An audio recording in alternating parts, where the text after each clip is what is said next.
Hi. We've been at home now for just over a week, haven't we? What do you feel that you're missing out on? Linda, the money mentalist. So it's an interesting question, isn't it?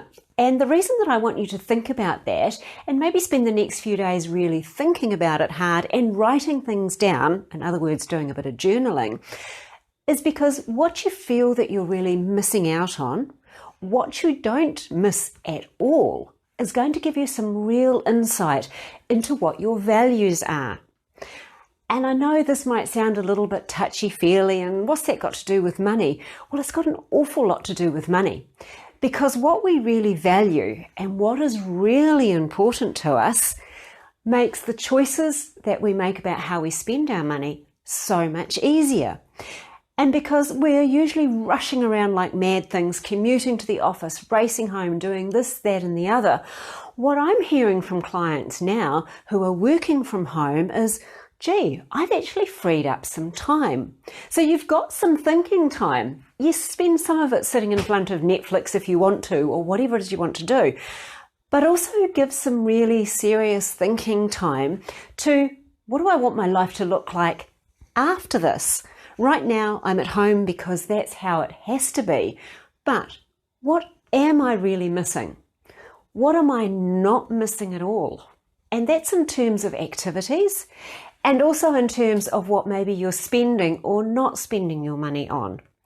Look at that list, look at it really hard, and then start to dig down deeper into, okay, so what are some of the underlying values going on here that maybe I've been missing before because I have been so busy and just racing around like a headless chook. Now, it's kind of interesting for us because, well, we've run our business from home for about the last 10 years. So we're in our day-to-day life, we're not noticing a lot of difference. But what I am noticing is just how much I am actually missing being able to go out and train with my girlfriend, for example. I can still do the same amount of exercise. I can still take the dogs up and down the hill, but I am really missing that social connection of a good chat and a natter with Gina when I would normally go out and do that sort of thing. So that's the sort of stuff that I'm thinking about. You may have adapted, you may have changed slightly, but what are some of the things that you're missing?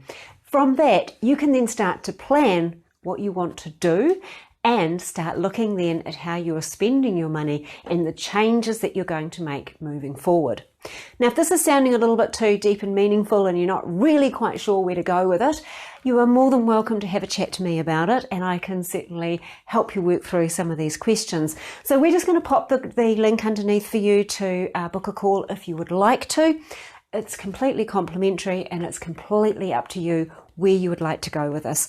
I just want to plant some seeds here, give you something to think about while you're at home. And I'd just like to close with this little quote that we have, and it calls, "Real wealth is discretionary time and money is merely fuel." So I will leave you with that thought and we'll be back real soon. Bye for now.